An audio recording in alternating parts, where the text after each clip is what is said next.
Boa noite a todos. Eu sou Cristina Duarte, vice-presidente aqui no capítulo PMI-DF.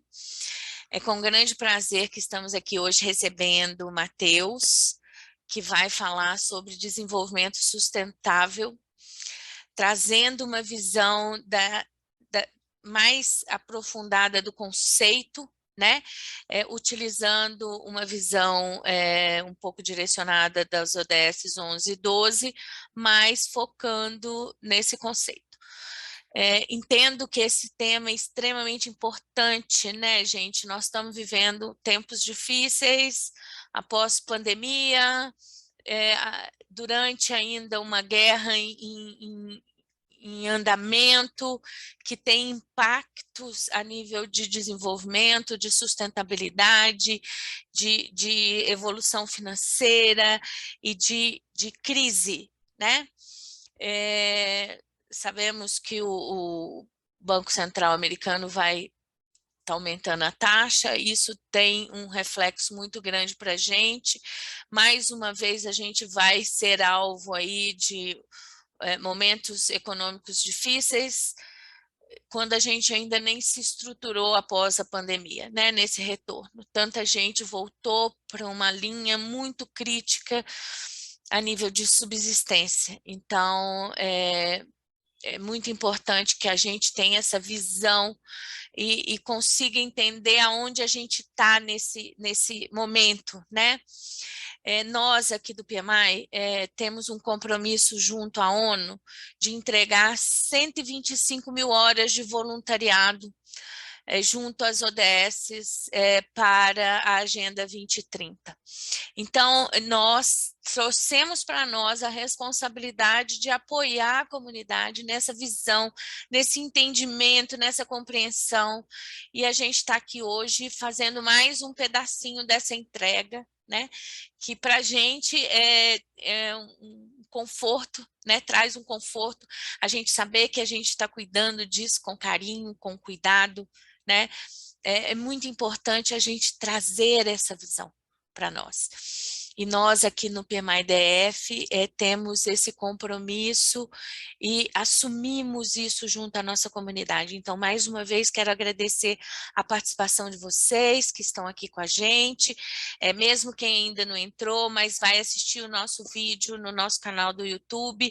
Muita gente se inscreveu, não está aqui hoje, mas vão entrando aí com calma, vão pegando, vão assistir depois, porque o tema é muito importante. A gente sabe que às vezes a agenda não casa, mas ainda vai dar.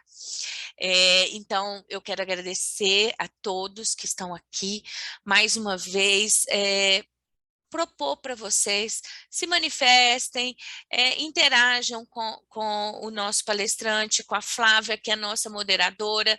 Então, eu quero agradecer, Matheus, sua participação, Flávia, muito obrigada pelo carinho de vir aqui dedicar esse momento com a gente.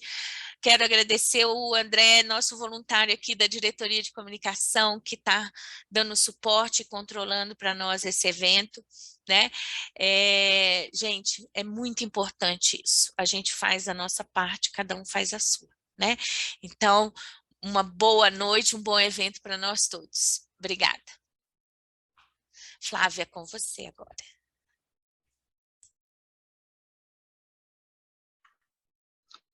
Boa noite, gente. Eu sou Flávia, eu também sou voluntária do PMI-DF. Boa noite, Matheus. Boa noite, André. Boa noite a todo mundo que está aí. Boa noite, Cristina. Então, agora eu vou passar a palavra para o Matheus, que vai começar falando sobre a nossa Agenda 2030, né? E é isso. As perguntas depois vocês podem colocar no chat, que eu faço as perguntas para o Matheus. Vai ficar gravado, eu já vi aqui. Também vou colocar o link para quem quer ser voluntário. Então, eu já vi uma perguntinha aqui. Mas no final também, vocês podem continuar perguntando, que eu vou respondendo ao longo de todo o nosso evento, tá bom? Obrigada e boa noite. Perfeito. Obrigado, Flávia. Obrigado, Cristina, também pela introdução. André, enfim, pessoal, todo mundo que está aqui hoje, né, participando desse evento. Queria agradecer também aqui, deixar o agradecimento para o Lucas Gomes, que fez o convite para poder estar participando aqui com vocês, com o Matheus, que estava me dando suporte lá pelo WhatsApp. Então, muito obrigado aí pelo serviço de vocês, pela essa causa, que é uma causa tão importante, né, que, enfim, todos os profissionais, todos os tipos todos os setores têm que estar conversando e tem sim um papel muito importante para a concretização dessa agenda, né? Bom, eu preciso compartilhar minha tela, mas eu acho que eu preciso que o host permita que eu compartilhe. Está aqui falando que está desabilitado. Mas, bom, enquanto isso... Eu vou habilitar para você, só um instante, Matheus. Perfeito, né? Obrigado. Gente, eu queria, então, antes de começar, né, só trazer aqui os disclaimers. A ideia é que seja uma conversa bem informal com vocês, tá? Então, até antes de começar, estava vendo aqui com a Cristina, né? Como é que a gente vai fazer com relação às perguntas e tudo mais? Pessoal, podem me interromper, podem mandar mensagem aí no chat, já que a gente está num número um pouco menor de pessoas aqui no Zoom, principalmente, acho que seria legal a gente ter uma dinâmica um pouco mais de conversa, tá?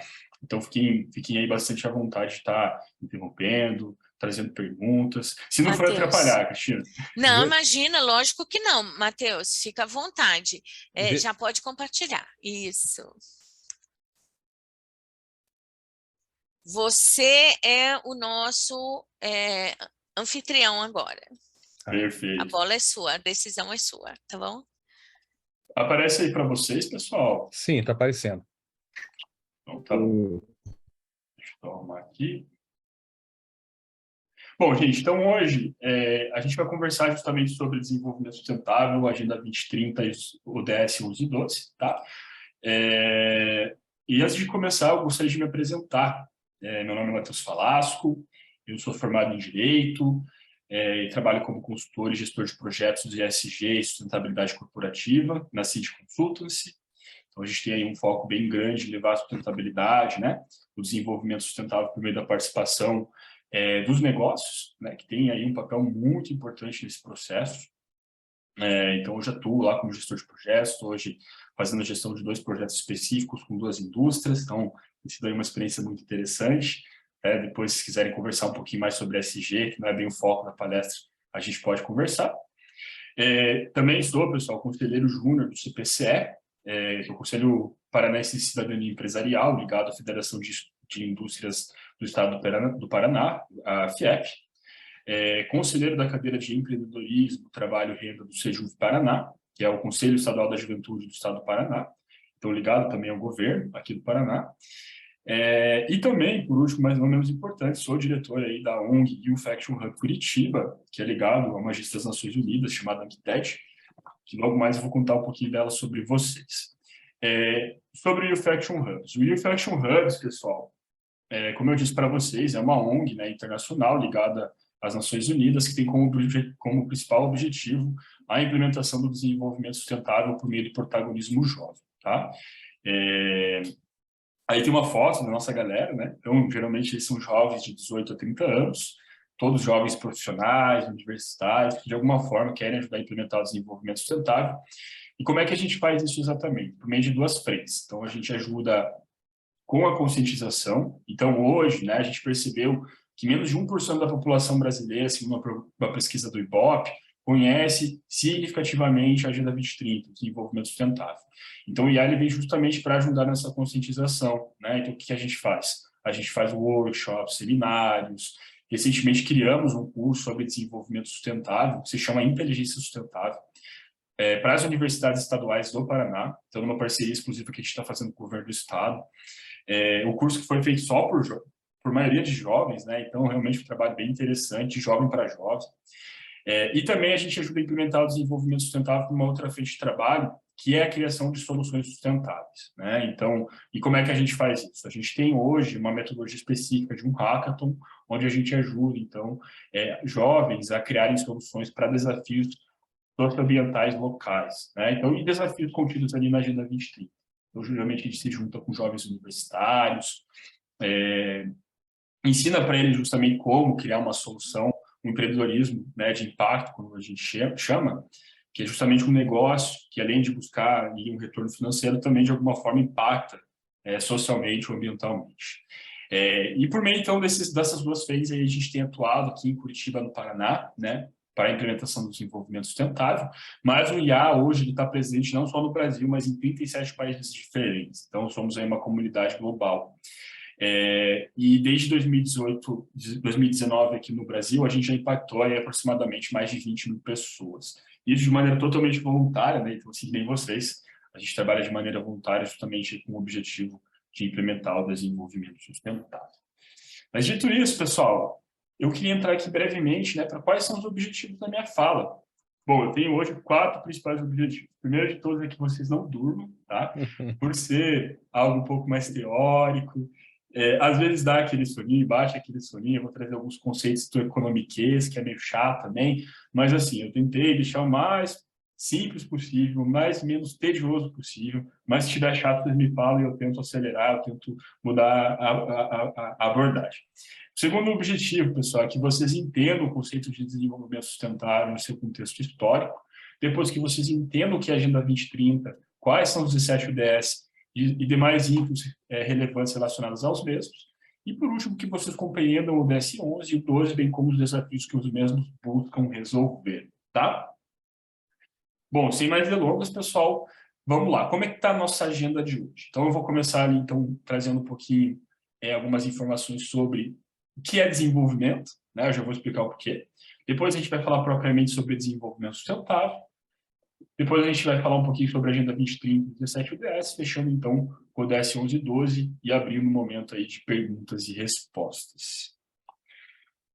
Então, gente, sem mais delongas, vamos lá para o primeiro tópico da nossa conversa de hoje, que é justamente entendendo o desenvolvimento sustentável.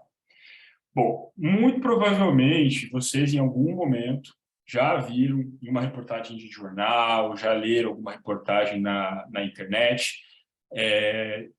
sobre algumas notícias falando justamente sobre países em desenvolvimento, países desenvolvidos, países menos desenvolvidos, né? Mas o que isso quer dizer? O que é o desenvolvimento em si? E é muito importante, pessoal, que vocês entendam o que é o desenvolvimento antes que a gente fale propriamente do desenvolvimento sustentável, tá? Conforme eu vou explicando, vocês vão entender o porquê. O que é o desenvolvimento? O desenvolvimento, pessoal, ele pode significar uma série de coisas e de diferentes tipos de campos de estudo, tá? Por exemplo, na biologia, a gente tem a biogênese, que fala justamente sobre o desenvolvimento embrionário. Na psicologia, a gente tem o desenvolvimento infantil, desenvolvimento cognitivo. E na autoajuda, por exemplo, pessoal, a gente tem a questão do desenvolvimento pessoal. Entretanto, gente, quando a gente fala de desenvolvimento sustentável, quando a gente fala de desenvolvimento, as Nações Unidas, numa resolução que foi criada lá em 15 de outubro de 1997, diz que desenvolvimento é um processo multidimensional para alcançar uma melhor qualidade de vida para todas as pessoas, tá? Então, depois dessa resolução, desenvolvimento passou a ser entendido como isso, né? Um processo multidimensional para alcançar uma maior qualidade de vida para todas as pessoas. Então, pessoal, dessa forma a gente pode falar o seguinte, que país desenvolvido é o país que, de certa forma, então, oferece uma melhor qualidade de vida para os seus cidadãos, certo? E quanto melhor qualidade de vida ser, esse país oferecer, mais desenvolvido esse país é. Quanto menor qualidade de vida esse país oferecer, menos desenvolvido esse país é, certo? Entretanto, agora vocês devem estar se perguntando, daí vocês que são aí da gestão de projetos, vocês vão falar muito sempre de indicadores, de KPIs, assim por diante. Quais indicadores demonstram o desenvolvimento, né? Como é que a gente mede essa tal qualidade de vida que o desenvolvimento busca e traz, né? Bom, geralmente, pessoal, e hoje principalmente, o principal mensurador de desenvolvimento hoje no mundo é o IDH, né? O Índice de Desenvolvimento Humano. E aqui algumas pessoas, provavelmente o pessoal mais jovem, que está saindo agora, está entrando agora na universidade, tá? Isso até deve ter escutado bastante disso nas aulas de geografia, assim por diante, né? Desse tal de IDH, por quê? Porque o Índice de Desenvolvimento Humano é justamente o principal mensurador de desenvolvimento hoje utilizado no mundo, né? E ele mensura o desenvolvimento olhando para 3 coisas, que é a renda per capita, a educação e a saúde, certo?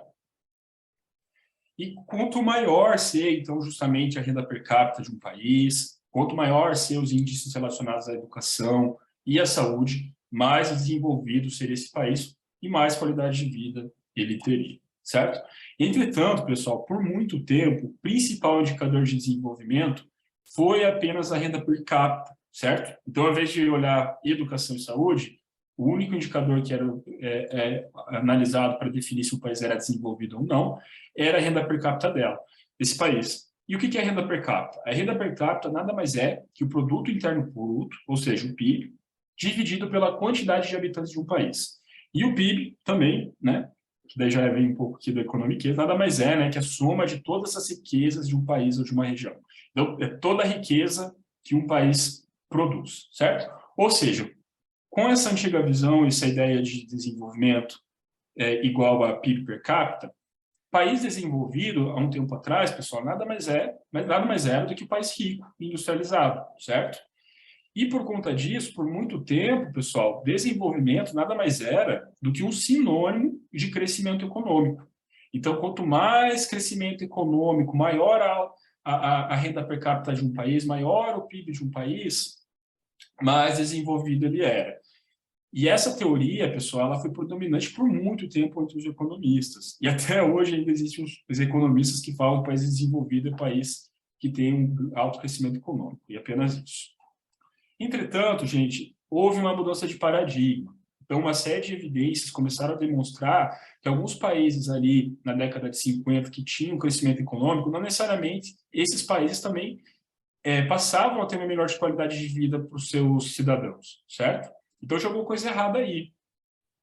E, bom, por mais que essas economias, esses países justamente apresentassem ali um crescimento econômico durante um longo período de tempo, não necessariamente toda a sociedade tinha acesso a serviços básicos, como educação e saúde.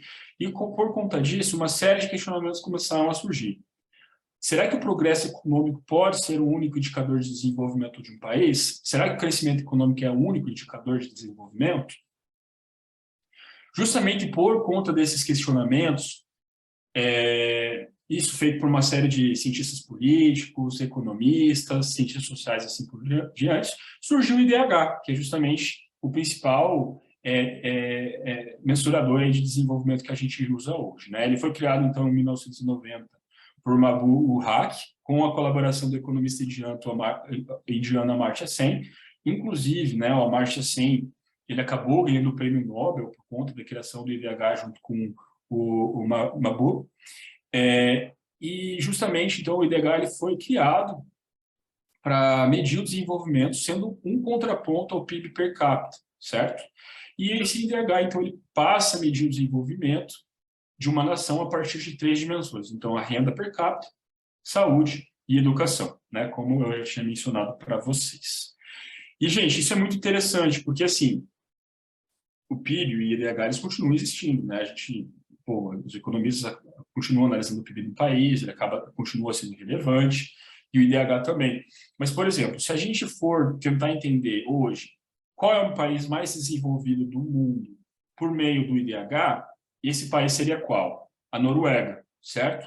A Noruega estaria em primeiro, os Estados Unidos em 17º, e o Brasil, o 84º. Sim, a gente está lá embaixo da lista, felizmente, né? Entretanto, se a gente for analisar o desenvolvimento de um país com base no PIB, os Estados Unidos estaria em primeiro lugar. Isso porque realmente é o país que tem a maior renda per capita do mundo, né? E o país também apresenta os maiores quadros de crescimento. Está quase sendo passado aí pela China, né? Mas ainda em renda per capita, os Estados Unidos passa da China, sendo então aí o país... Seria, então, se a gente tivesse essa leitura de PIB, né? Quanto maior o PIB, maior o desenvolvimento do país, seria o país mais desenvolvido do mundo. E o Brasil estaria onde? Em 9º lugar. Isso daí seria muito bom, né? Mas, então, assim, justamente para vocês entenderem, né, essa diferença de visão de desenvolvimento com base no IDH e de desenvolvimento com base no PIB. Mas, gente, por que eu falei sobre tudo isso? E agora, por que agora a gente consegue falar sobre o desenvolvimento sustentável? Por que a gente fala sobre desenvolvimento sustentável hoje?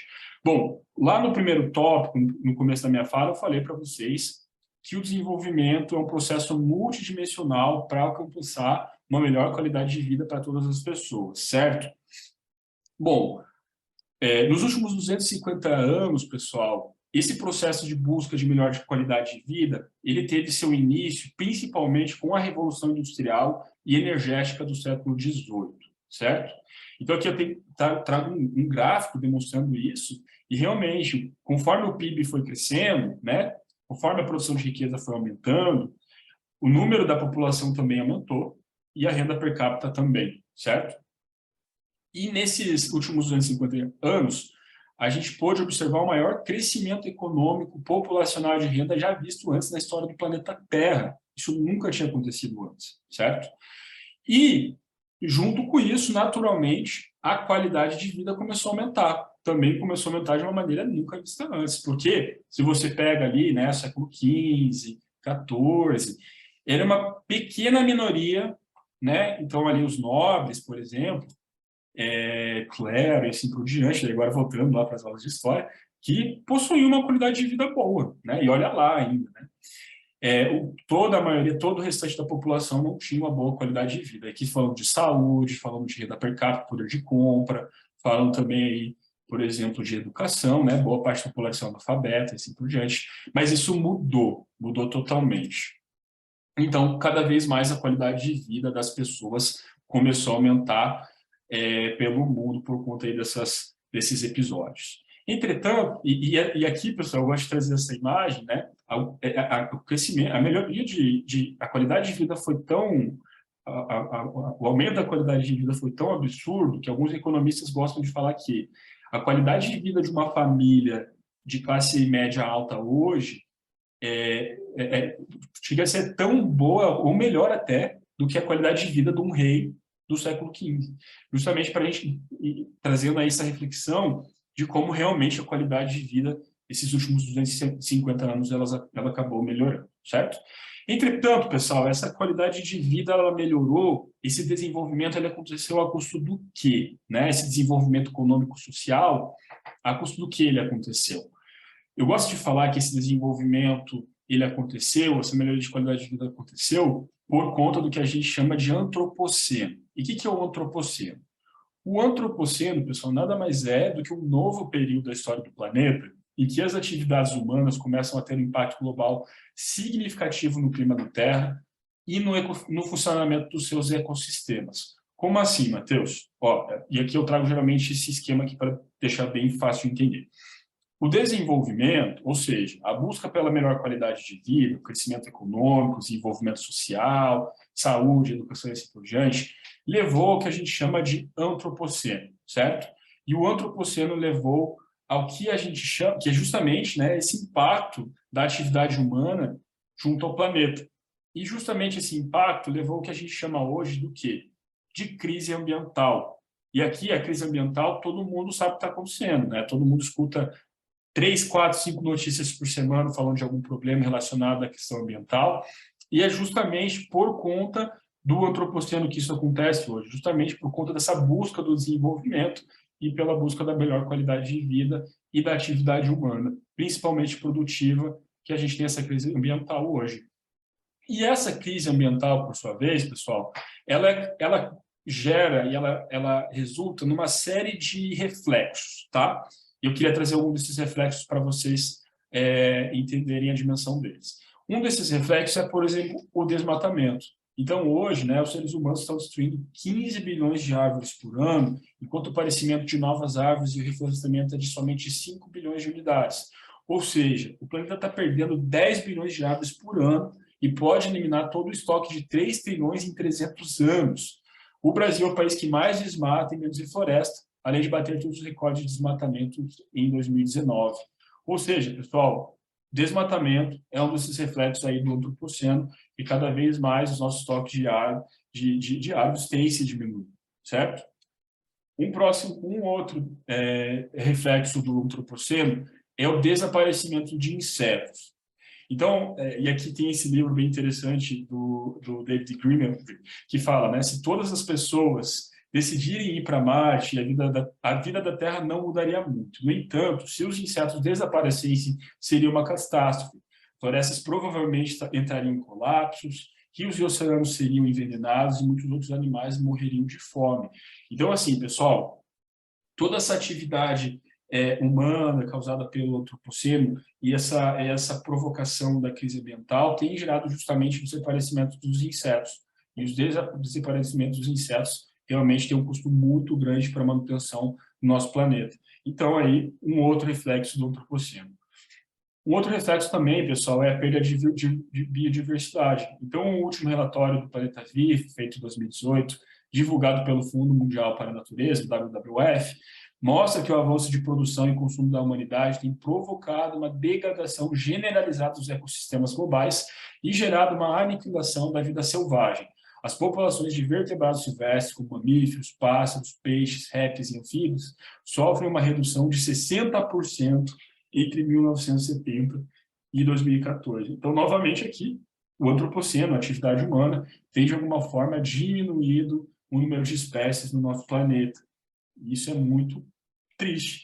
Até um exemplo que eu gosto de trazer aqui é o pica-pau, né? Então, bom, provavelmente vocês aí assistiram o pica-pau, que é esse pássaro aí que está na foto, né? Não sei se vocês tinham visto o pica-pau já, além do desenho.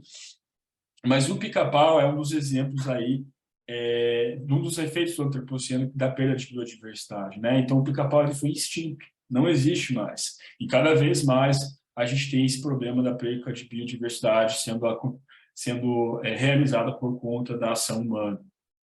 Um outro reflexo também do antropoceno que a gente tem é a crise hídrica, né? Então,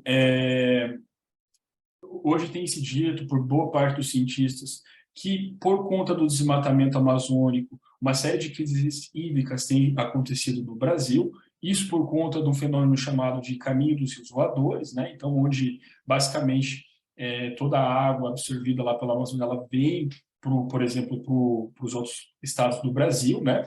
E aqui eu trago até uma notícia que a gente teve recentemente aqui no Paraná, onde o governo do Paraná decreta a situação de emergência hídrica em todo o estado. Então, assim, por exemplo, né? O desmatamento da Amazônia, ela tem causado a crise hídrica aqui no Paraná. Então, também, esse um outro efeito aí por conta da atividade humana frente ao meio ambiente. Uma outra questão que eu gosto de trazer também é o aumento de doenças, né? Então, tem se dito que o desmatamento, de alguma forma, também tem causado aumento de doenças infecciosas frente a humanos, desabastecimento alimentar, aí uma atividade que é muito importante para a economia brasileira, né? É muito importante para o nosso produto interno bruto, e por conta aí dessa crise hídrica que a gente está tendo, pela diminuição das chuvas, que também é causada pelo desmatamento, isso tem gerado aí um efeito cascata que tem também prejudicado o desabastecimento alimentar, que também já é um grande problema para o nosso país. E por último, mas não menos importante, um último reflexo aí da crise ambiental que eu gosto de trazer por conta do antropoceno é o aquecimento global, né? Então, muitos de vocês provavelmente devem ter escutado já, né? Que por conta da atividade humana a gente está tendo aí um aumento da temperatura global, o que tem causado uma série de problemas para o nosso mundo, né? Então, aí o degelo do permafrost, a liberação de mais água nos nossos oceanos, a elevação, né, dos oceanos, a intensificação da temperatura. Então, até aí, recentemente, né, estava tendo algumas notícias relacionadas à Europa por conta do aumento da temperatura que é causada por conta do aquecimento global. Então, gente, tudo isso, de certa forma, é um reflexo da crise ambiental que é causada por conta do antropoceno, certo?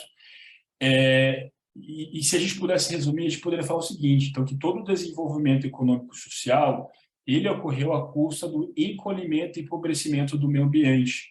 Então, a dívida do ser humano com a natureza ela cresce a cada dia e a degradação ambiental pode, no limite, destruir a base ecológica que sustenta a economia e a sobrevivência da sociedade. E por quê, pessoal? Por muito tempo, a sociedade, por muito tempo, não se entendia que tanto o sistema social como o sistema econômico, eles estavam dentro de um sistema muito maior que é o sistema terrestre. Como a gente fala de sistema econômico aqui, por exemplo, a gente fala das empresas, a gente fala da produção agrícola, a gente fala de tudo que, de alguma forma, remete ali à produção de um bem ou de um serviço, né? esse sistema econômico ele era potencializado justamente pelo sistema social, né, que traz ali, então, as pessoas em si, né, as instituições que, de alguma forma, tornam possível a produção do sistema econômico. Só que daí o que acontece? Esses dois sistemas, tanto o sistema social e o sistema econômico, eles não funcionam sem um outro sistema, que é justamente o sistema terrestre. Por quê? Porque é justamente o sistema terrestre que oferece recursos naturais para o sistema econômico realizar a produção dos bens e serviços, né? E também é o sistema terrestre que oferece os serviços ambientais para o sistema social. Então, aqui, como sistema ambiental, a gente tem o quê? A gente tem, por exemplo, as chuvas, o clima em si, né? Para a cultivação da agricultura. Então, enquanto o sistema terrestre ele oferece tudo isso para o sistema social e econômico, por outro lado, o sistema econômico e social oferece uma única coisa, que é impacto. Então, cada vez mais, esses dois sistemas passaram a fornecer impacto para o sistema terrestre, a ponto da gente ter, então, hoje, justamente, o antropoceno e toda essa crise ambiental que a gente está vivendo. Pessoal, até aqui, alguém tem alguma dúvida? Eu sei que eu estou falando muito rápido, porque é muita coisa e eu não quero muito perder aqui o tempo. Alguém tem uma pergunta até então?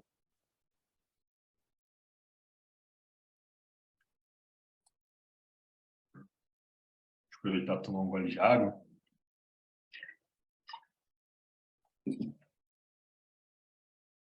Então, tá bom. Então, tá bom, gente, vamos lá. Toda essa situação, toda essa crise ambiental que estava se formando por conta do antropoceno, ela foi observada por uma série de autores, uma série de cientistas, uma série de escritores. E eu gosto de chamar esse pessoal aí dos arautos do efeito do antropoceno. Por quê? Porque foram justamente eles, né, por meio aí dessas publicações que eu coloco para vocês aí na tela, que começaram a observar que realmente o nosso planeta ele estava tendo uma série de problemas por conta dessa atividade humana excessiva, né? E aqui, pessoal, eu gostaria de destacar duas publicações que foram de extrema importância para a gente falar de desenvolvimento sustentável hoje. Quais foram aí essas publicações? Silent Spring, de Rachel Carson, e The Limits to Growth, do Clube de Roma. Opa. Bom, parece que sumiu aqui o slide da Rachel Carson. De qualquer forma, pessoal, o Silent Spring, da Rachel Carson, ele foi publicado em 1962, tá? Justamente por Rachel Carson. E nesse livro ela basicamente retratou uma série de impactos ambientais que estavam sendo causados por conta do uso excessivo de indústrias e grandes empresas de agrotóxicos, certo? Esse livro foi um livro bastante polêmico na época, né? E foi um livro muito importante, por quê? Porque foi um livro que, pela primeira vez, chamou a atenção do público americano referente ao tema ambiental. Então, antes disso, pessoal, antes de 1962, a temática de meio ambiente não era uma temática bem debatida, não era que nem hoje, né? Um tema de extrema importância, que sempre é trazido em pauta nos grandes veículos de comunicação. Naquela época, ninguém tinha muito assim, a noção do real impacto que está sendo acontecido por conta da atividade do homem no meio ambiente, certo? Então, a Rachel Carson teve um papel muito importante, e por conta disso, até chamam ela hoje de mãe aí do movimento ambientalista. Então, é um livro extremamente importante, super recomendo a leitura dele também. É um livro super bonito, bem poético. Então, é bem interessante aí de ter a leitura desse livro. Uma segunda publicação de bastante importância para o desenvolvimento sustentável foi o The Limits to Growth, ou Limites do Crescimento, que foi publicado justamente pelo Clube de Roma, em 1972, e foi escrito pela Donella e Dennis Mildaus e o George Renders. E por que esse livro foi tão importante? Basicamente porque esse livro alertou sobre os efeitos de um modelo de desenvolvimento baseado apenas no crescimento econômico desenfreado. Então, lembra que a gente falou lá sobre a ideia de desenvolvimento, como justamente só aquele processo de crescimento econômico e assim por diante? Então, eles já começavam a falar dessa visão e falavam que, de fato, tinha alguma coisa errada com isso. E o que esse livro constatou? Que a humanidade estaria condenada nos próximos 100 anos se as coisas continuassem como de costume, devido ao rápido crescimento demográfico e à escassez de recursos naturais. Então, esse livro, ele foi um livro bastante inovador, no sentido que ele trouxe uma série de modelos computacionais criados por um computador, um computador superpotente do MIT, e, de fato, eles fizeram cálculos, uma série de análises que chegaram a uma conclusão de que, se o crescimento econômico desenfreado continuar dessa mesma maneira, né, sem nenhum tipo de olhar para o meio ambiente, ia chegar um momento que, justamente, né, o sistema terrestre, como eu mostrei para vocês lá anteriormente, ele ia entrar em colapso, né, por justamente não aguentar toda essa pressão que estava sendo trazida por meio da atividade produtiva humana. Por conta, pessoal, de todas essas publicações, de todas essas manifestações que passavam a surgir, então, por conta desses dois livros, principalmente, entre outros livros e assim por diante, passou-se, então, a necessidade de existir um novo modelo de desenvolvimento que fosse mais sustentável, certo? E essa questão atraiu justamente a atenção das Nações Unidas referente a essa questão específica. E por conta disso, então, pessoal, em 1972, a gente teve a convocação da Conferência de Estocolmo, que foi a primeira grande conferência que discutiu questões relacionadas ao meio ambiente e ao desenvolvimento. E, em seguida, pessoal, a gente teve um momento muito importante, que foi a criação do relatório de Brundtland, em 1987, pela Comissão Mundial sobre Meio Ambiente e Desenvolvimento, que foi justamente aí o documento, pessoal, que foi criado por uma série de cientistas políticos, economistas, cientistas e assim por diante. E nesse documento a gente tem justamente a definição de desenvolvimento sustentável. Esse documento, o processo de criação desse documento foi conduzido por essa senhora aí que colocou na foto, que é a antiga primeira-ministra da Noruega, Harley Gro Brundtland, e por isso o relatório de Brundtland.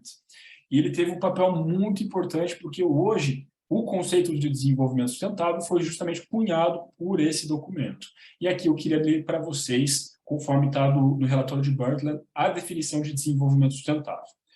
O desenvolvimento sustentável é o desenvolvimento que procura satisfazer as necessidades da geração atual, sem comprometer a capacidade das gerações futuras de satisfazerem as suas próprias necessidades. Significa possibilitar que as pessoas, agora e no futuro, atinjam um nível satisfatório de desenvolvimento social e econômico e de realização humana e cultural, fazendo ao mesmo tempo um uso razoável dos recursos da terra e preservando as espécies e os habitats naturais. Ou seja, pessoal, resumindo, o desenvolvimento sustentável, lembra que eu falei com vocês, né, sobre o que era desenvolvimento para as Nações Unidas e assim por diante? Lembra que eu falei que era um processo multidimensional, que busca garantir uma melhor qualidade de vida para todas as pessoas? O desenvolvimento sustentável, por outro lado, é um desenvolvimento econômico e social, certo? Que visa a qualidade de vida do maior número possível de pessoas e que, ao mesmo tempo, busca respeitar os limites do sistema terrestre e é sustentado no tempo, entende? Então, assim, pessoal, nada adianta, né, a gente buscar um desenvolvimento, uma melhor qualidade de vida para o maior número possível de pessoas, se esse desenvolvimento, se essa qualidade de vida, ela não é sustentada pelo tempo, né? O que adianta as atuais gerações elas terem uma melhor qualidade de vida a preço das futuras gerações, né? O que adianta nós termos uma melhor qualidade de vida se no futuro os nossos filhos, os nossos netos não poderão desfrutar dessa mesma melhor qualidade de vida, uma vez que o meio ambiente, né, o sistema terrestre em si, ele acaba sendo totalmente danificado por conta da busca dessa melhor qualidade de vida atual, certo? Então, o desenvolvimento sustentável, ele passa a ter essa ideia de justamente buscar um equilíbrio, né?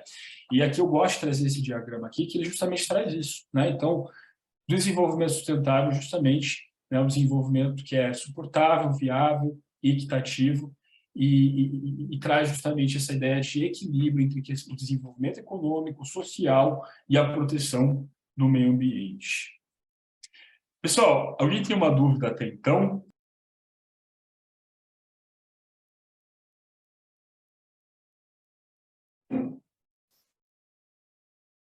Perfeito. Bom, agora que vocês sabem, pessoal, o que é desenvolvimento, agora que vocês sabem também o que é desenvolvimento sustentável, por que a gente tem um desenvolvimento sustentável, por que foi importante todos esses movimentos, a gente pode falar finalmente sobre a Agenda 2030, tá? E por que eu tive que fazer toda essa transição para a gente chegar até aqui e falar agora da Agenda 2030?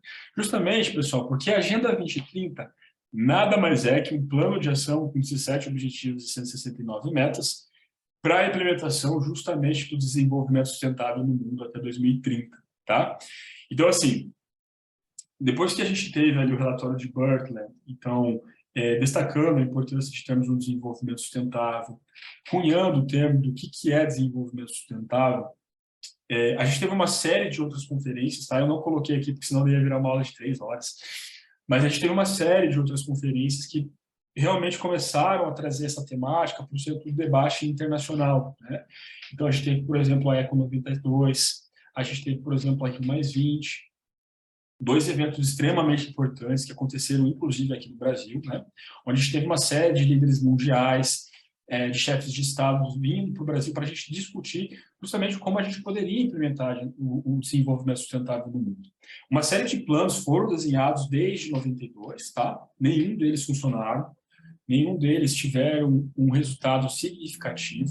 E depois dessa longa caminhada desde a Eco 92 até 2015, a gente teve justamente a criação da Agenda 2030, que seria essa primeira agenda que traria um plano de ação concreto com objetivos e metas para a implementação do desenvolvimento sustentável no mundo, certo? Essa agenda, então, pessoal, ela foi adotada como a Resolução 7115 por 193 países em setembro de 2015, tá? E o processo de criação da Agenda 2030, ele foi um processo que contou com uma ampla participação, não só do poder público, tá? Então, dos países, né? E é muito engraçado, porque quando a gente fala da Agenda 2030, às vezes as pessoas pensam, putz, a ONU criou isso e basicamente está implementando o goela abaixo de todos nós. Não, pessoal, não é bem assim, porque, primeiro, a ONU nada mais é que um grupo de países, né? Então, 193 países são a ONU, né? E esses 193 países justamente se reuniram para pensar nesses 17 objetivos e 169 metas, e eles não pensaram nesses objetivos e metas sozinhos. Quem participou desse processo? Sociedade civil. Então, teve uma ampla participação de organizações do terceiro setor, de institutos, fundações. A gente teve uma ampla participação também do setor privado, tá? Então, de grandes empresas. As grandes empresas passaram a ser inseridas no debate aqui da Agenda 2030 e dos Objetivos de Desenvolvimento Sustentável.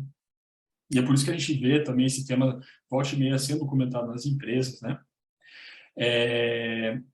Então, assim, realmente, a criação da Agenda 2030, desses 17 objetivos, realmente foi muito debatida, foi muito discutida, justamente para que a gente tivesse uma espécie de agenda universal para a implementação do desenvolvimento sustentável. Que fosse uma agenda que, de alguma forma, ela pudesse conversar com o brasileiro, ela pudesse conversar com o norte-americano, e trazer uma série de padrões, uma série de princípios norteadores para a implementação do desenvolvimento sustentável no mundo. Então, realmente, é de extrema importância, né? Então, a Agenda 2030 e os 17 Objetivos de Desenvolvimento Sustentável são de extrema importância aí para a implementação do desenvolvimento sustentável no mundo. Quando a gente fala da Agenda 2030, a Agenda 2030 ela tem um quadro de resultados. E o que é esse quadro de resultados? São justamente os Objetivos de Desenvolvimento Sustentável, certo? Então, os 17 ODS, eles devem ser alcançados para que a Agenda 2030 seja implementada. E aqui, pessoal, eu acredito que provavelmente vocês já tiveram a oportunidade de ler e ver um pouquinho mais sobre os objetivos, né? Mas como que esses objetivos são distribuídos? Eles são distribuídos, geralmente, no que a gente chama de 5 P's da Agenda 2030, tá? E o que são esses 5 P's? Pessoas, planeta, paz, prosperidade e parcerias. Eles são agrupados nesses P's.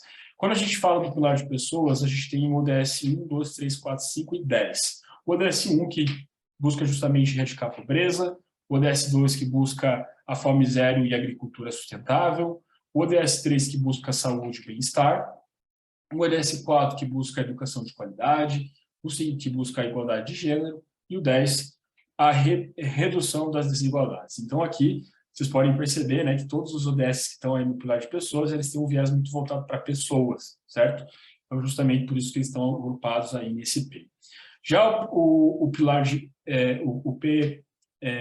o pilar de planeta, ele tem uma série de ODS voltados justamente para o planeta. Então, por exemplo, a gente tem o ODS 6, que é água potável e saneamento, o ODS 7, que é energia acessível e limpa, o ODS 13, que é ação contra a mudança global do clima, e o ODS 14, que é vida na água, e o 15, vida terrestre. Então, todos os ODS aqui versando justamente aí na preservação do nosso planeta. Depois a gente tem o P, que representa a prosperidade, né? E aqui a gente tem o ODS 8, trabalho decente e crescimento econômico, o ODS 9, indústria, inovação e infraestrutura, o ODS 11, cidades e comunidades sustentáveis, e o ODS 12, consumo e produção responsável, que são os dois ODS aí que a gente vai falar um pouquinho mais ali depois. Então, também aqui, pessoal, a Agenda 2030, né, traz aí de maneira muito forte a questão da prosperidade, né? Então, que é representada pelo ODS 8, 9, 11 e 12. Depois a gente tem o ODS 16, que seria paz, justiça e instituições eficazes. Então, a Agenda 2030 também traz a importância aí, da paz em si, para a implementação do desenvolvimento sustentável, da justiça, então, de sistemas judiciários que funcionam e de instituições, né, poder público, tanto no âmbito federal, estadual, municipal, que funcionem. Então, isso é trazido aí pela Agenda 2030, mais especificadamente no ODS 16. E, por último, a gente tem o ODS 17, que é parcerias e meios de implementação, que traz uma ideia muito forte de que o desenvolvimento sustentável ele não vai ser implementado se não houver uma coalizão entre todos os atores de todos os setores possíveis, né? Então, aqui, a ideia que a Agenda 2030 traz é que os Objetivos de Desenvolvimento Sustentável, o desenvolvimento sustentável, se não vai ser implementado, se não houver uma participação conjunta do poder público com a sociedade civil organizada, com o setor privado, com os indivíduos, né? Então, nós, como indivíduos, nós também temos um papel importante para a implementação dos Objetivos de Desenvolvimento Sustentável. Então, é justamente essa ideia que também é trazida aí com o ODS 17. E, pessoal, esses 5 P's, eles fecham justamente na nova ideia de desenvolvimento sustentável. Não sei se vocês lembram lá na frente, eu mostrei para vocês aqui, ó, esse diagrama que falava, né, que justamente desenvolvimento sustentável era a proteção ambiental seguida pelo desenvolvimento econômico e social, certo? Na Agenda 2030, o desenvolvimento sustentável é justamente uma mistura e um equilíbrio entre esses 5 P's.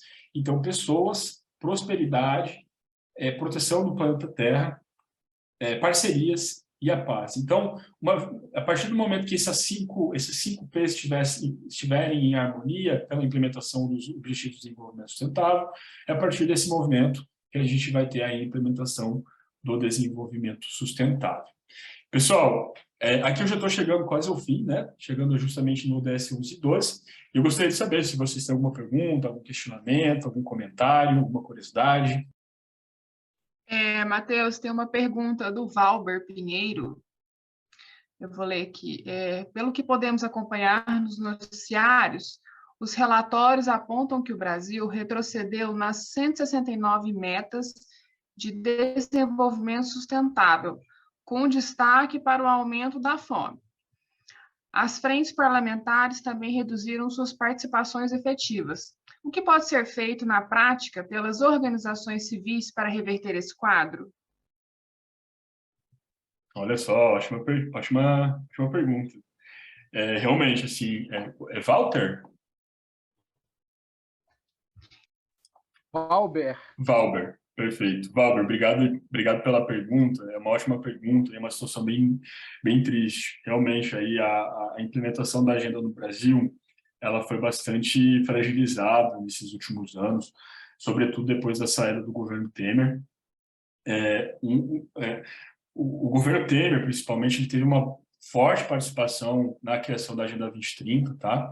Então, falo, né, até eu tive a oportunidade de conversar com algumas pessoas que participaram do processo de criação da agenda lá nas Nações Unidas, em Nova York, e eles diziam que realmente, né, existia uma grande participação por parte do governo brasileiro, então, por parte da equipe diplomática, na missão permanente do Brasil na ONU,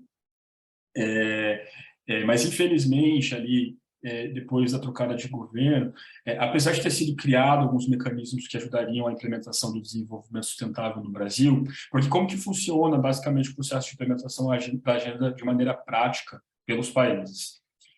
Depois que os países se comprometem a implementar a Agenda 2030, e esse comprometimento ele não é formal, tá, pessoal? Não é um tratado internacional, não é nada que vincule os países, tá? Então, assim, se o país falar, eu não vou implementar a Agenda 2030 mais, ele vai sofrer alguma represália internacional? Não. Diferente de alguns tratados internacionais, tá? Tem tratados internacionais hoje que, se o Brasil cumprir, ele pode sofrer uma série de sanções, tá? Sanções internacionais de outros países. Com a Agenda 2030 não acontece. O comprometimento de implementação da Agenda 2030 é um comprometimento extremamente simbólico, tá? O Brasil se complementou, e a partir do momento que ele se complementou, a Agenda 2030 ela passa a ser uma Agenda Brasil, tá? Então, ela basicamente é adaptada à realidade local, tá?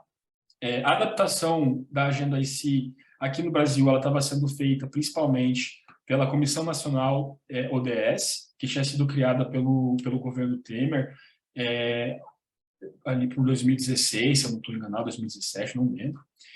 E essa comissão, então, ela passou justamente a mobilizar uma série de atores que iam ajudar a implementar a agenda, certo?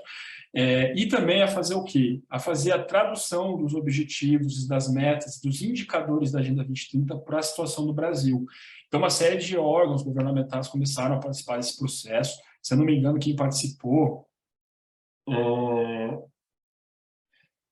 acho que foi o IPEA, principalmente. O IPEA começou a participar desse processo. Hoje, se vocês forem na internet e jogarem Agenda 2030, vai ter um site do IPEA que justamente mostra como que está essa tradução da Agenda 2030 para o Brasil, sabe?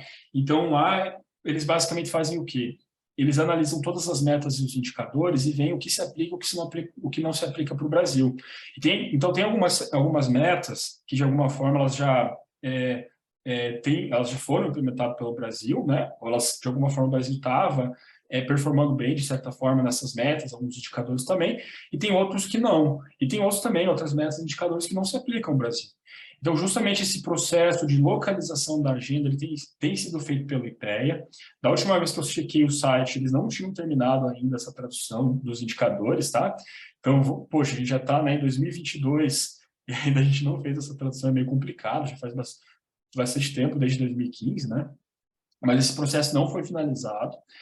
E essa comissão ODS, que era responsável justamente pela implementação da agenda, ela foi extinguida por conta de um decreto que foi baixado pelo novo presidente da República em 2018. Tá? Hoje também eu tenho contato com uma das pessoas que era responsável por operacionalizar a comissão,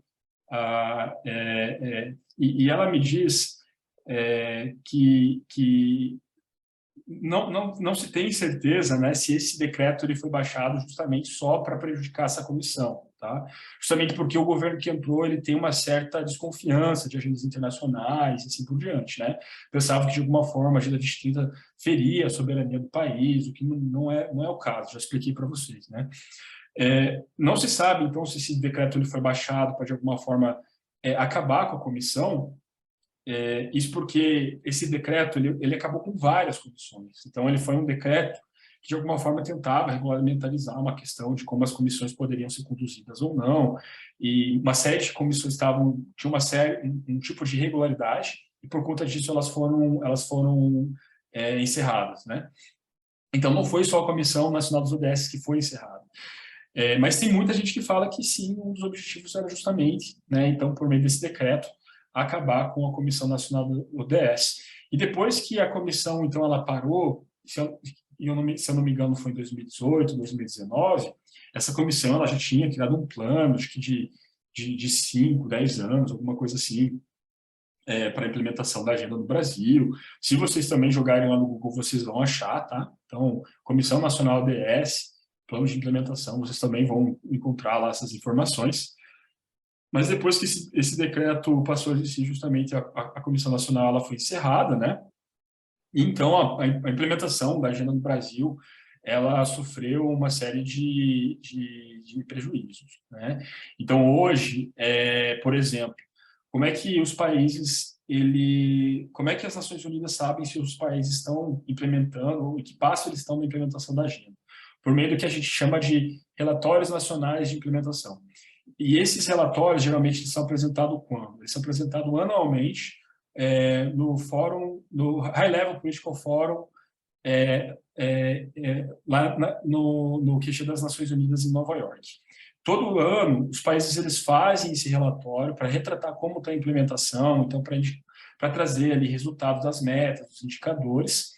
Só que acontece que depois que acabou a comissão, o Brasil parou de trazer esses relatórios. Então, a gente não tem uma visão real da implementação pelo fato do governo ele não estar apresentando isso, né, por meio desses relatórios.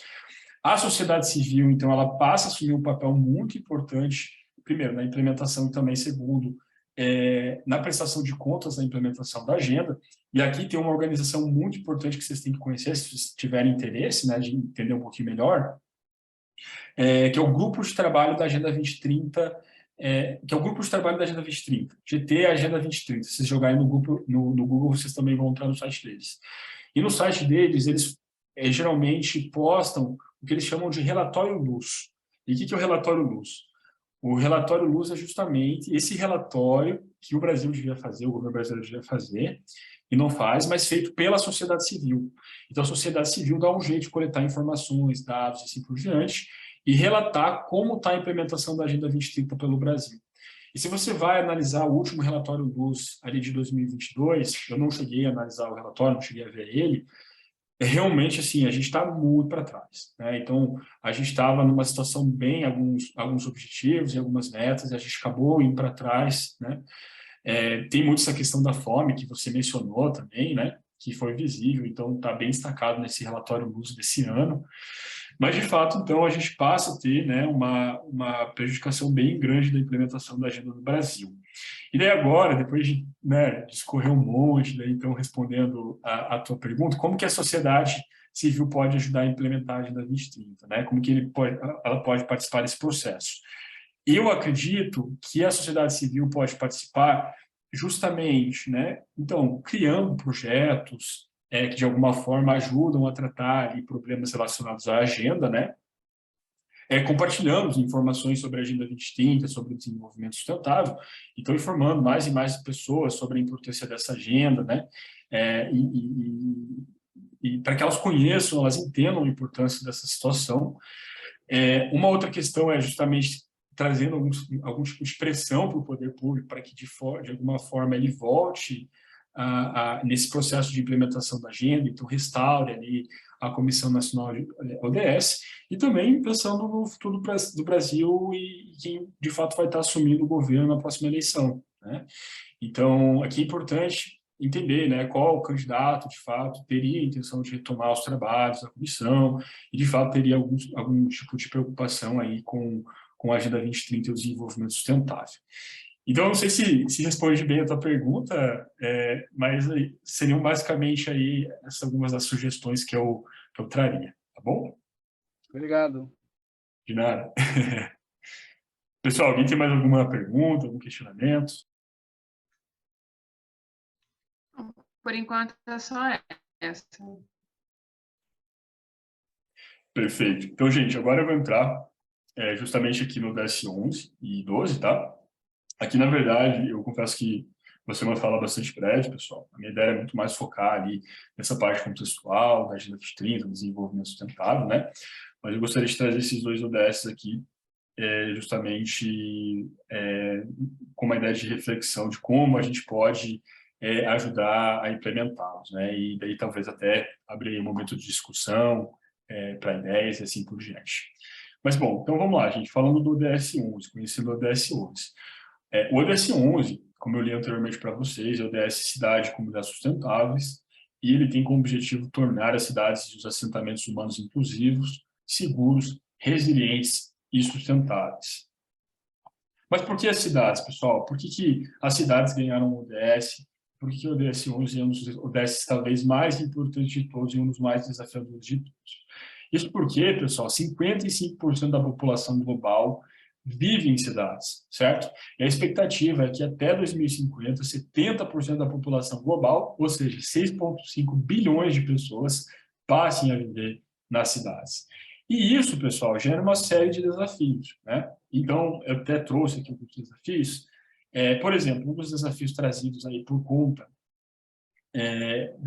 do aumento da população global vivendo em cidades é a questão da moradia, né? Como é que a gente consegue colocar tanta gente morando numa mesma cidade, né? E evitar que essa moradia não seja digna e adequada, né?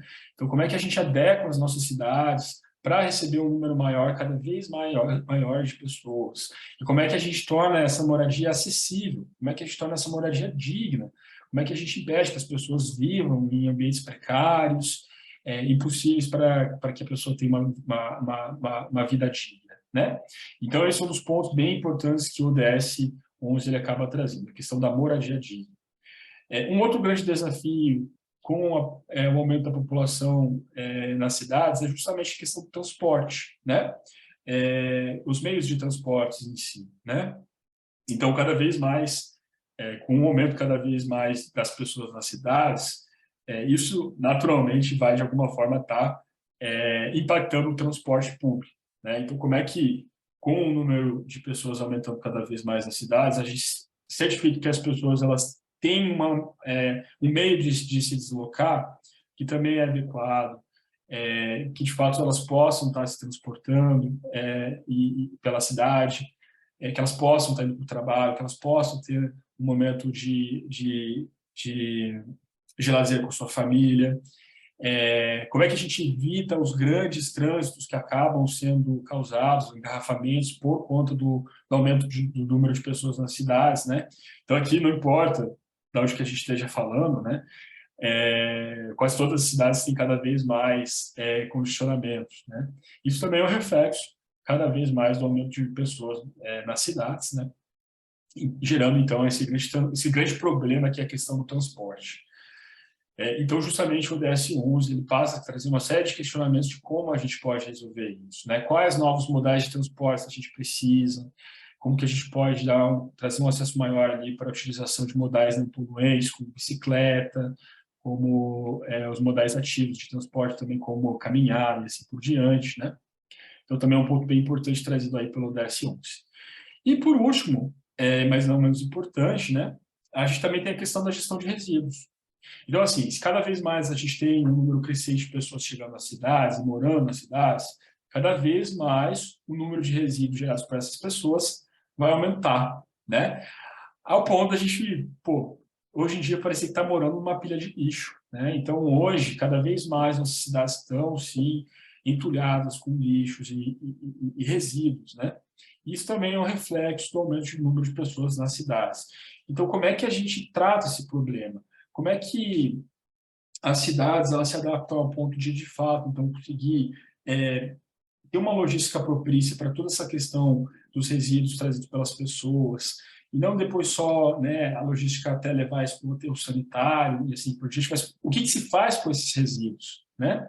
E aqui essa parte de gestão de resíduos, essa parte dos resíduos sólidos em si, conversa muito também com o ODS 12, certo? Que traz justamente a questão da produção e do consumo sustentável, né? Então, cada vez mais nós somos incentivados a consumir mais. Então, como é que a gente, de alguma forma, se prepara para esse desafio da geração de resíduos que é causado pelas pessoas nas cidades? Então, também é uma outra questão aí que o ODS 11 passa a trabalhar.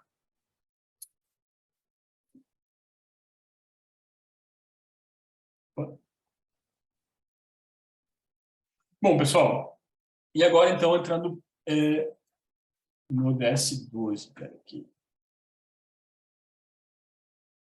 Eu perdi o slide. Ah, meu pai. Bom, o ODS 12, pessoal, tem justamente essa ideia, né?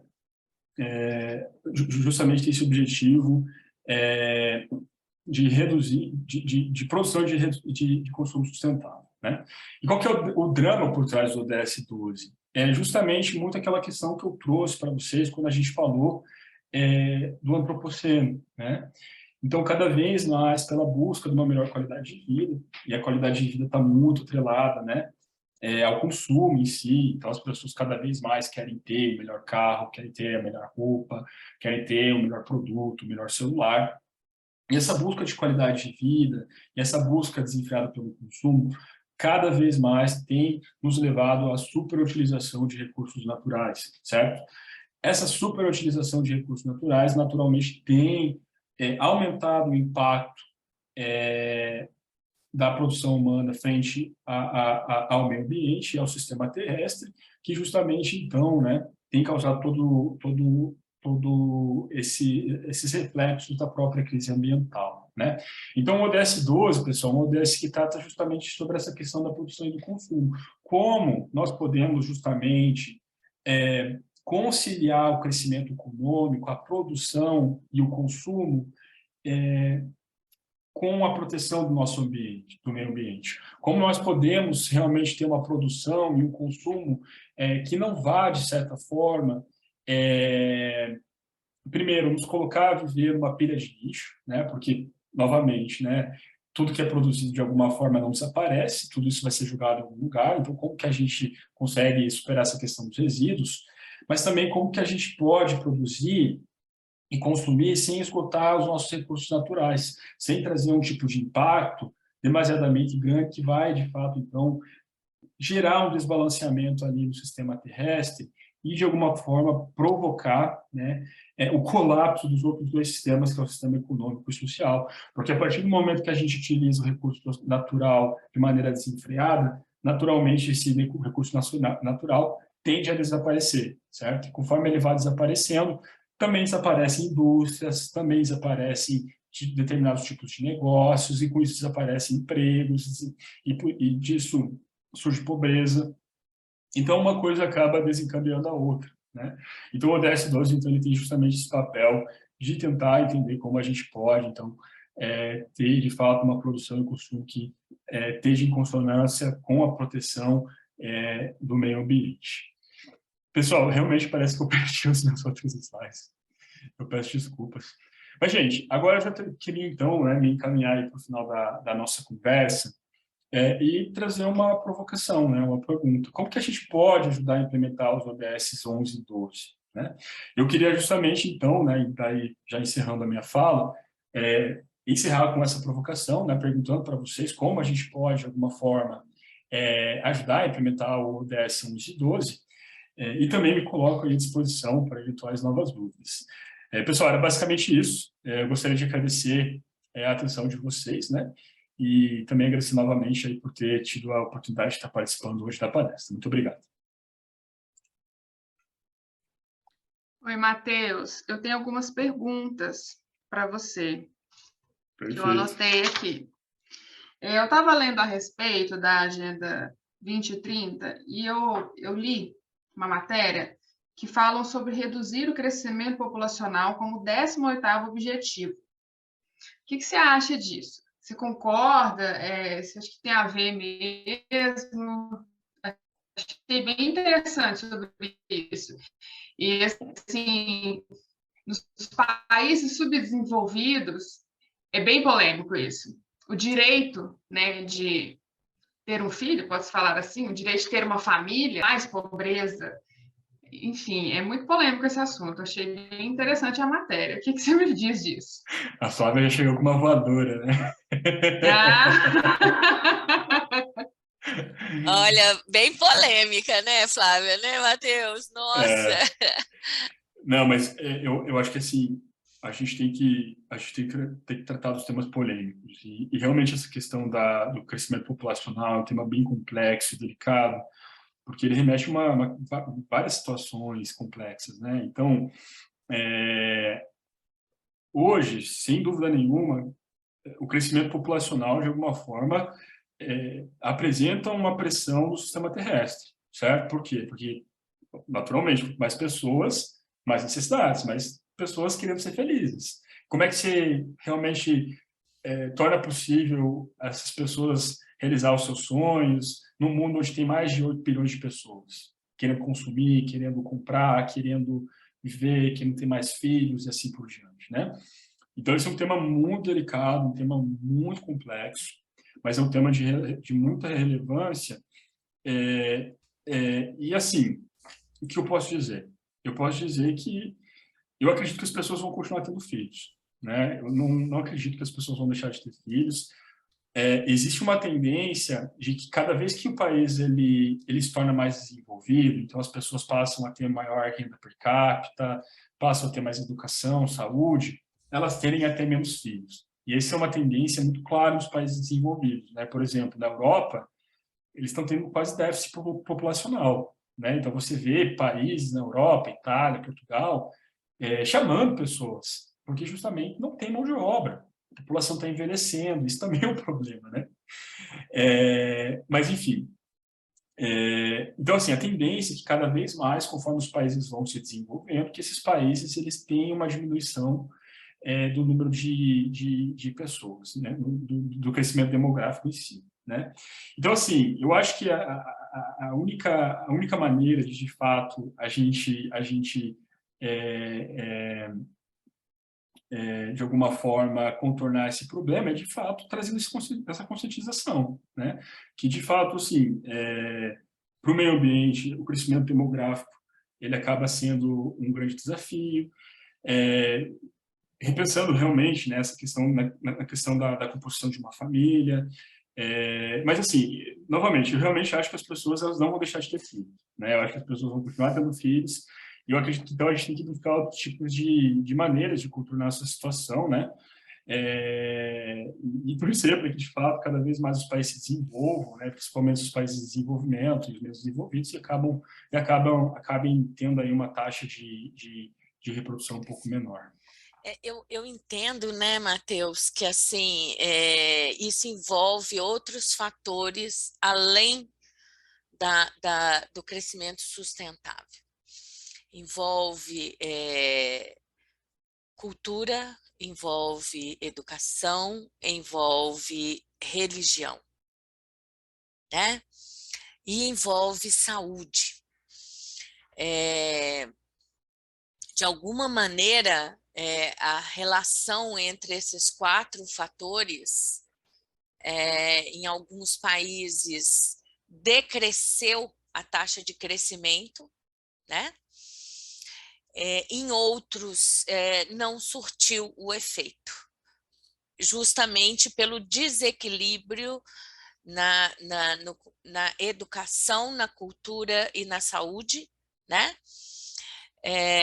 Então, assim, tudo tem uma relação. Tudo. Né? E, assim, o equilíbrio que é uma coisa que, assim, não vou falar que está corrompido, né? Porque não é isso. Em algumas regiões, ele não foi alcançado. Eu acho que, assim, o equilíbrio não foi alcançado. Em outras regiões, esse equilíbrio teve uma reversão de conceito pela maturidade dos indivíduos no entendimento das suas necessidades. Então, a mulher hoje escolhe ter filho mais tarde, porque quer entrar no mercado de trabalho, quer ter uma realização profissional, quer ter, né? Então, ela adia isso ou elimina por conceitos próprios, né? Então, assim, é tudo uma questão de equilíbrio disso daí.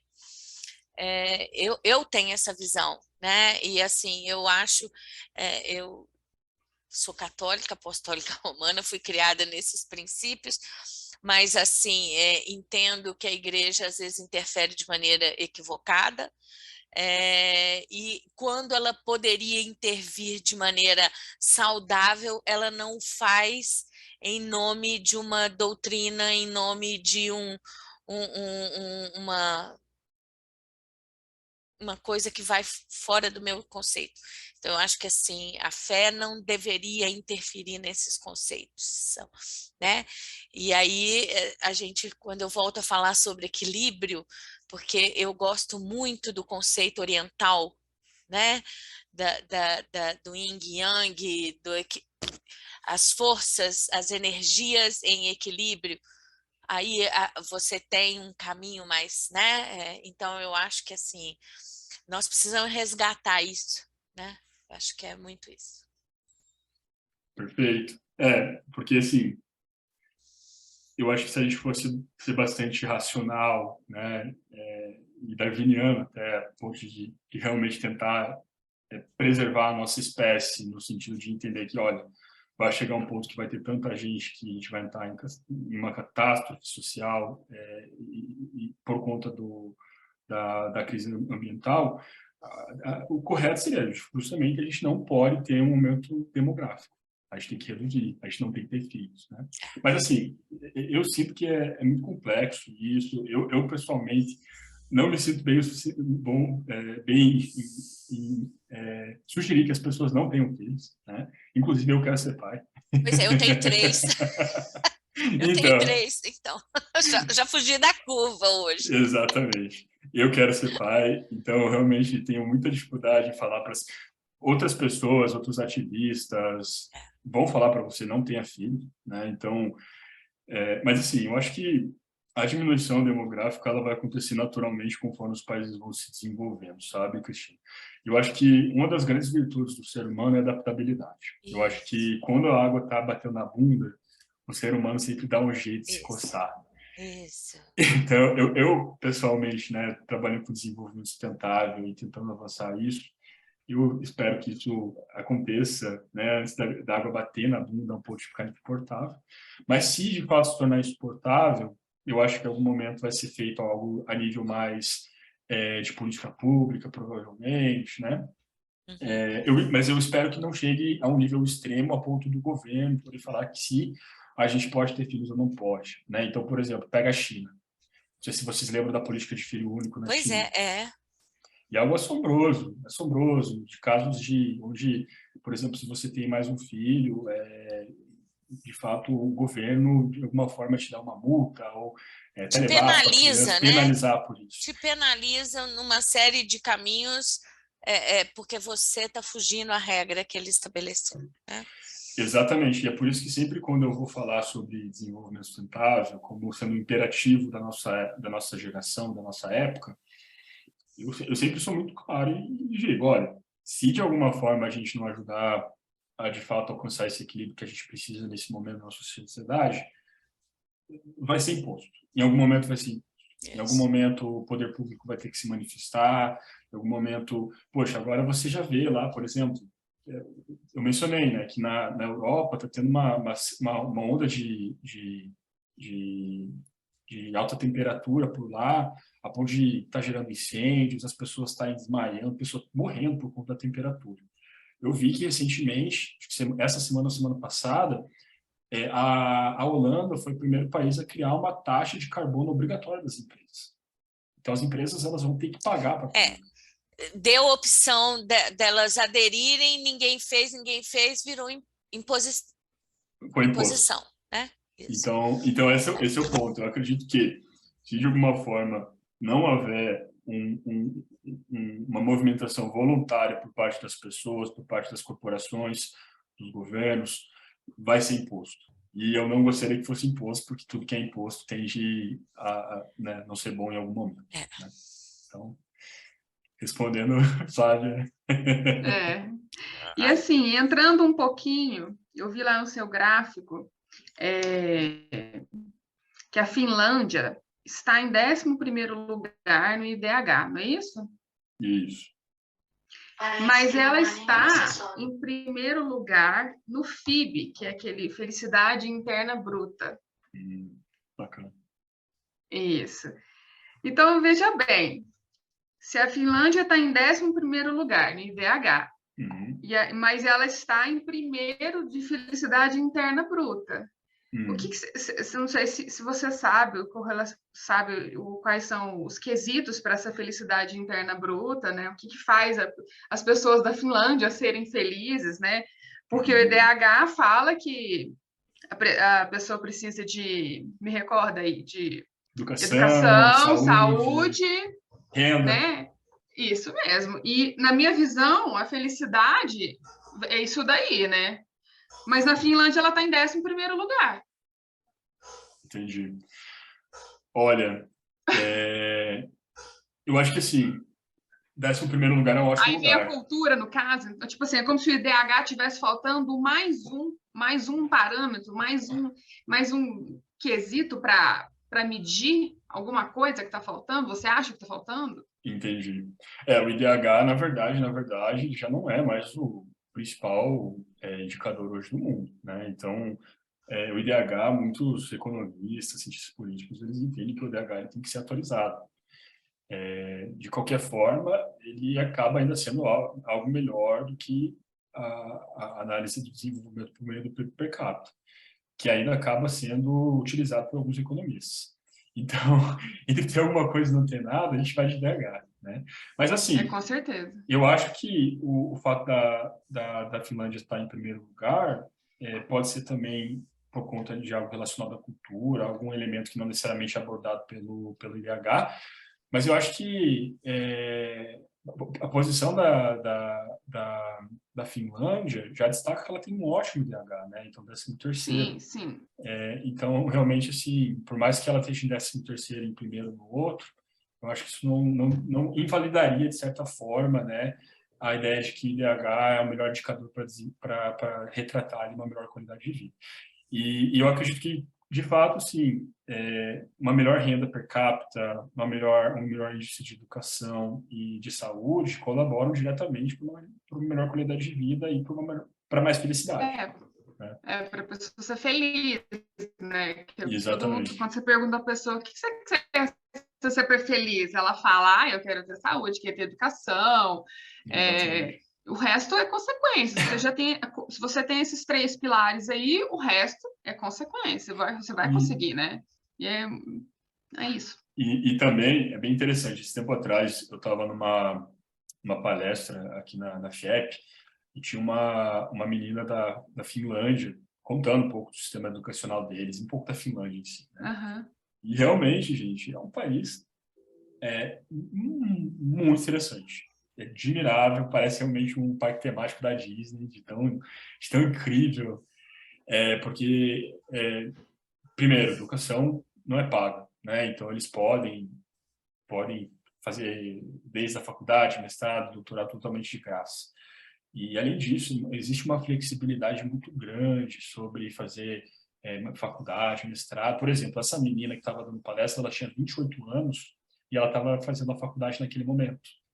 Porque existe uma flexibilidade, tem essa cultura muito de, putz, cara, realmente entenda o que você quer fazer para sua vida, viagem. Tipo, uma coisa linda, não dá para entender, não dá para acreditar que um país institucionalizou isso. Isso é algo muito, tipo, aqui no Brasil é muito aquele 1% rico que pode ter dinheiro, né?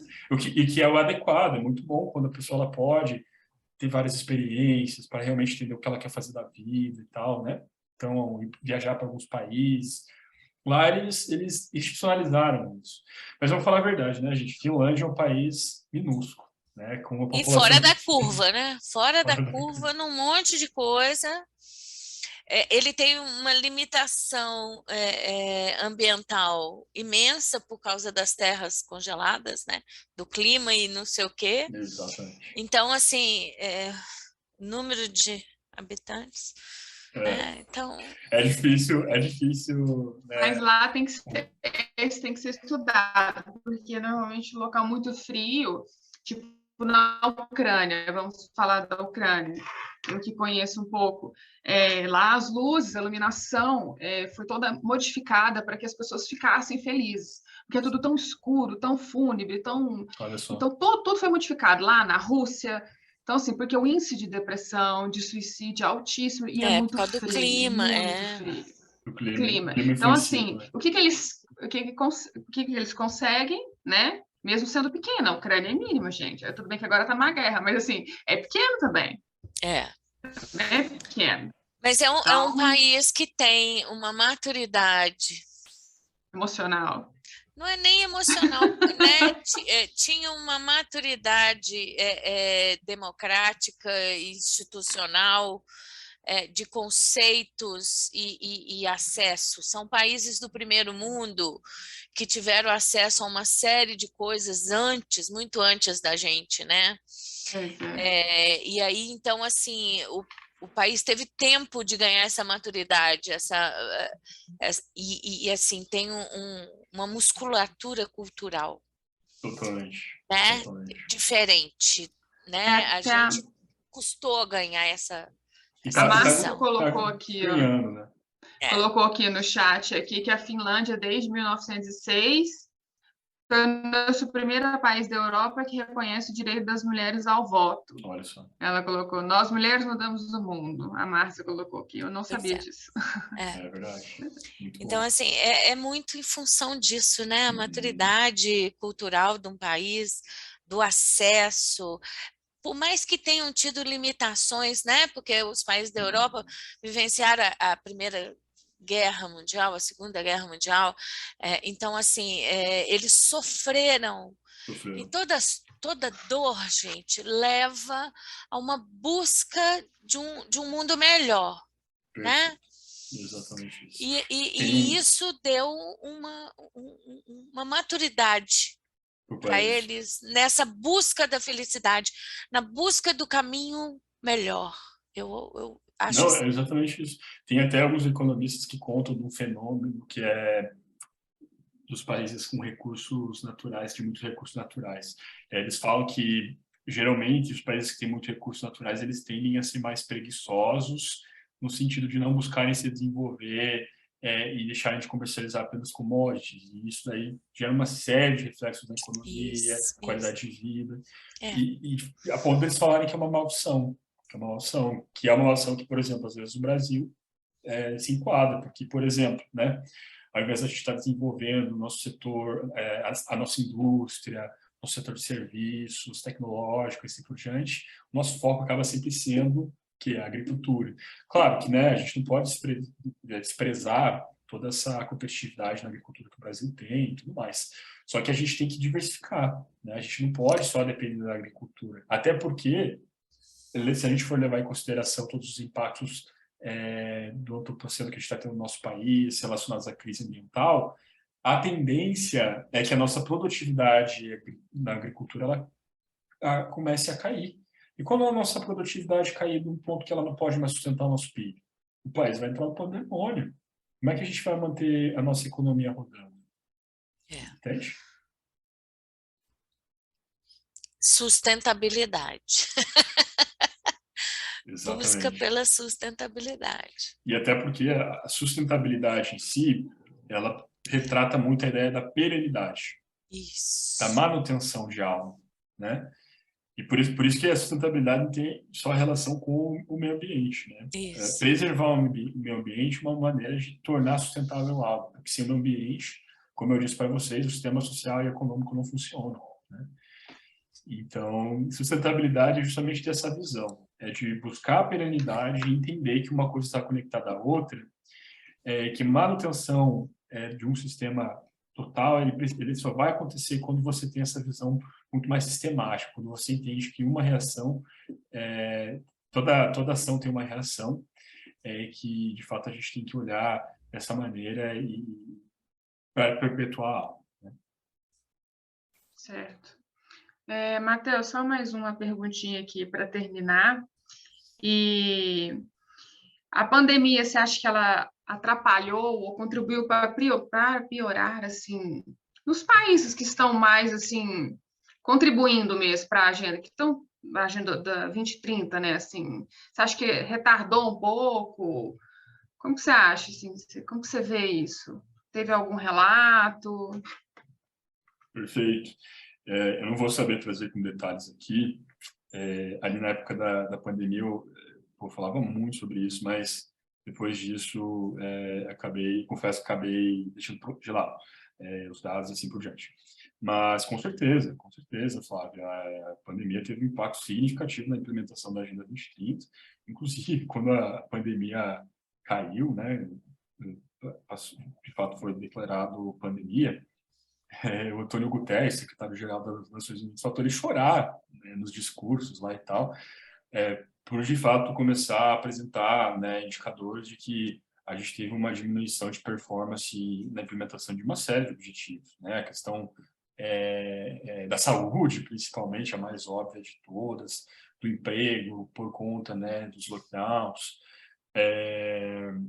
a questão da desigualdade de gênero, a partir do Isso. momento, né, que você tinha os lockdowns, então você tinha essa situação da Do combate violência. à fome, e aí vai, né? Nossa, teve um momento da pandemia com o lockdown que eu lembro de assistir vídeos, não sei, né, da cidade, pode ser até eventualmente uma fake news ou algo fora de contexto, mas eu lembro de ver pessoas fazendo filas e filas para conseguir comprar ali ossos e um pouco de comida.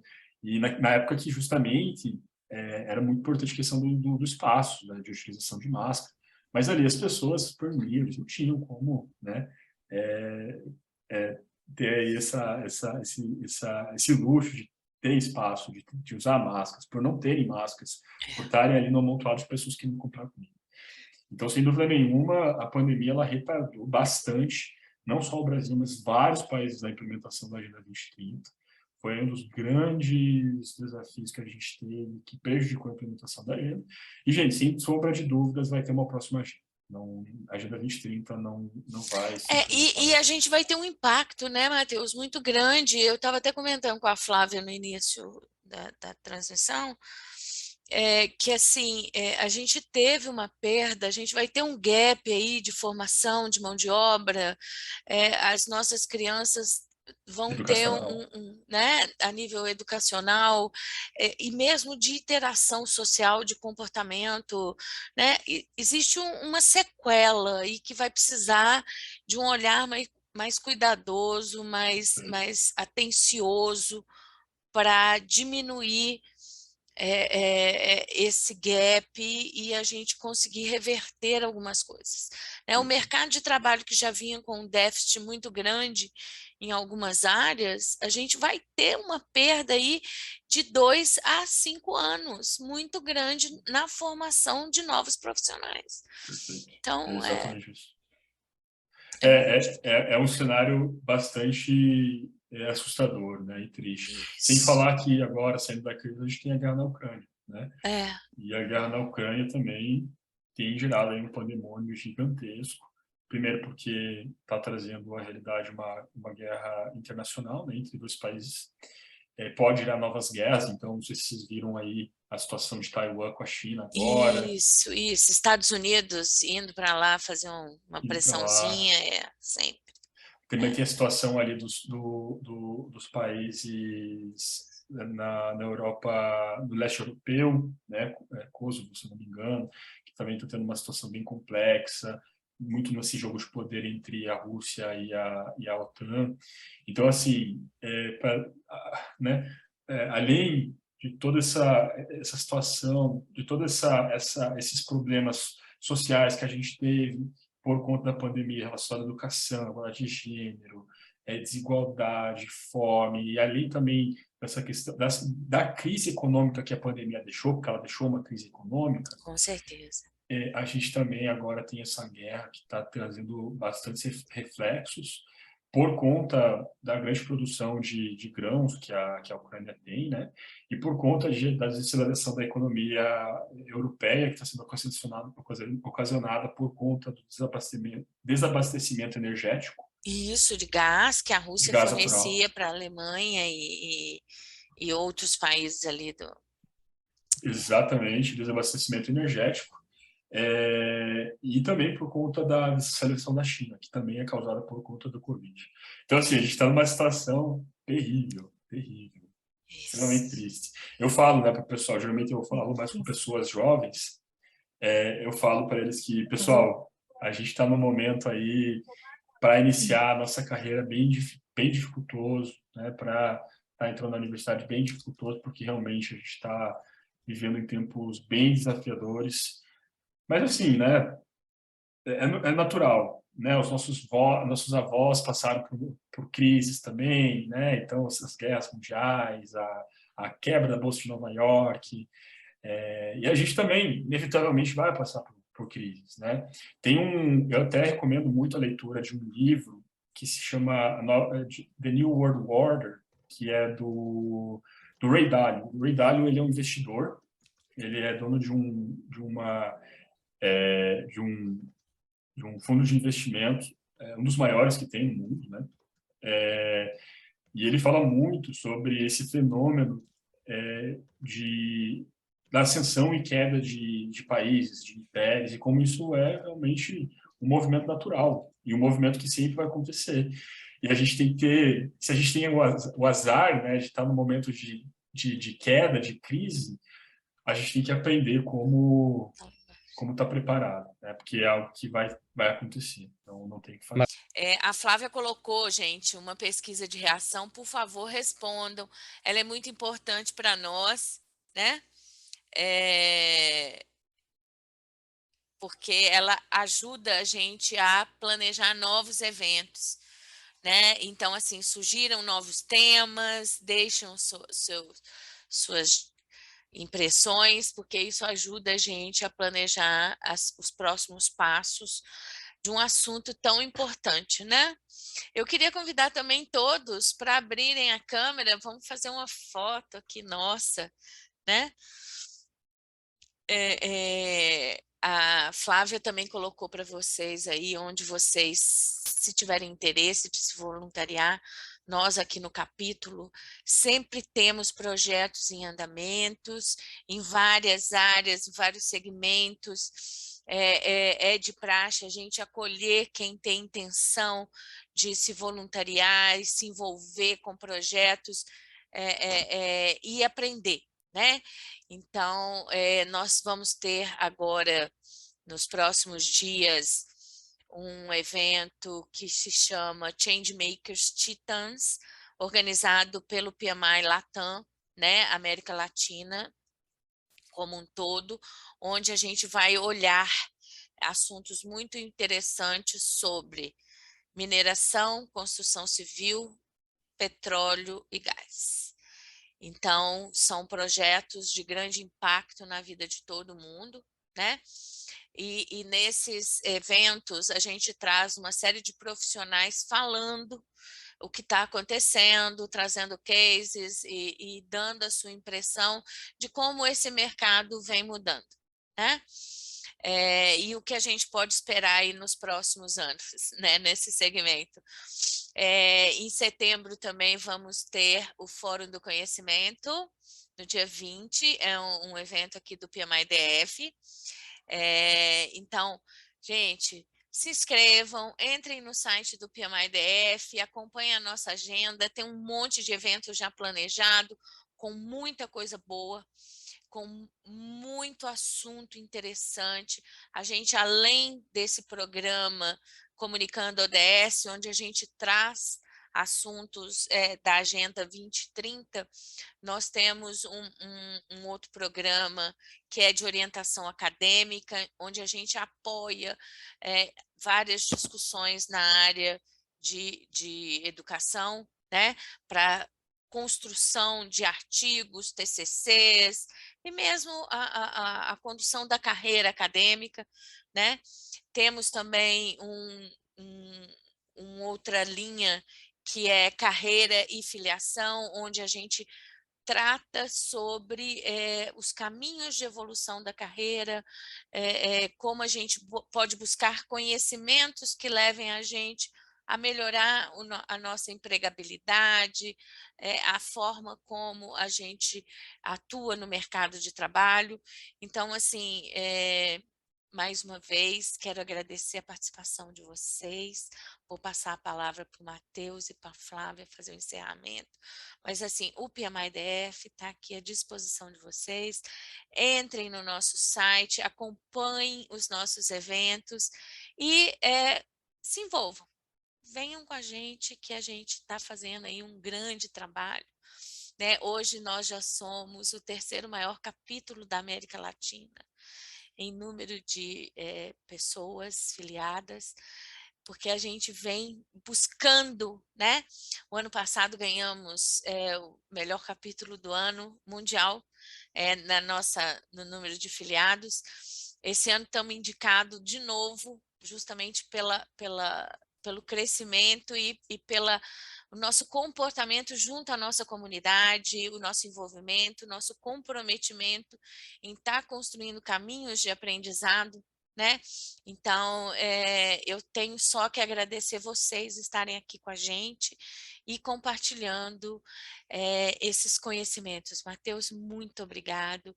Esse tema é, assim, um tema que traz calor no meu coração, porque eu acho que nós, seres humanos, precisamos nos envolver com ele. E buscar o que eu falei, o equilíbrio de como a gente está no mundo, né? E como a gente quer deixar esse mundo para os nossos descendentes. Então, eu acho que isso é muito importante, né? Flavinha, muito obrigada pelo seu apoio. André, e aí eu passo a palavra a você. Mateus, parabéns aí pela apresentação, ela foi bastante assertiva, muito objetiva e de fácil compreensão, bem agradável. Parabéns. Abrem as câmeras, vamos tirar um retrato.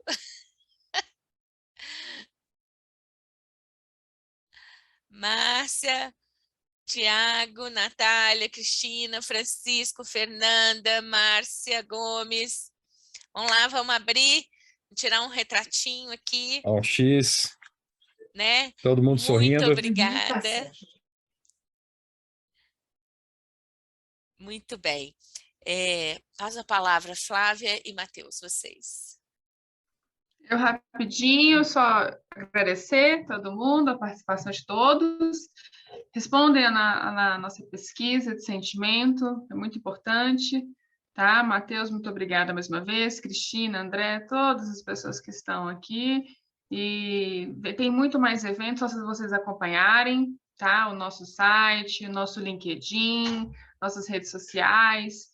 Todo dia, quase todos os dias, a gente tem um evento bem legal. Algum vai encaixar na área de vocês, no gosto pessoal de vocês ou no gosto profissional, tá bom?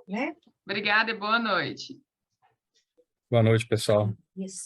Obrigado, pessoal. Foi um prazer, tá? Foi ótimo. Obrigadão pela oportunidade. Boa noite, Boa noite, obrigado. Mateus, Boa noite, muito pessoal. obrigada mesmo, Tchau. viu? Até mais.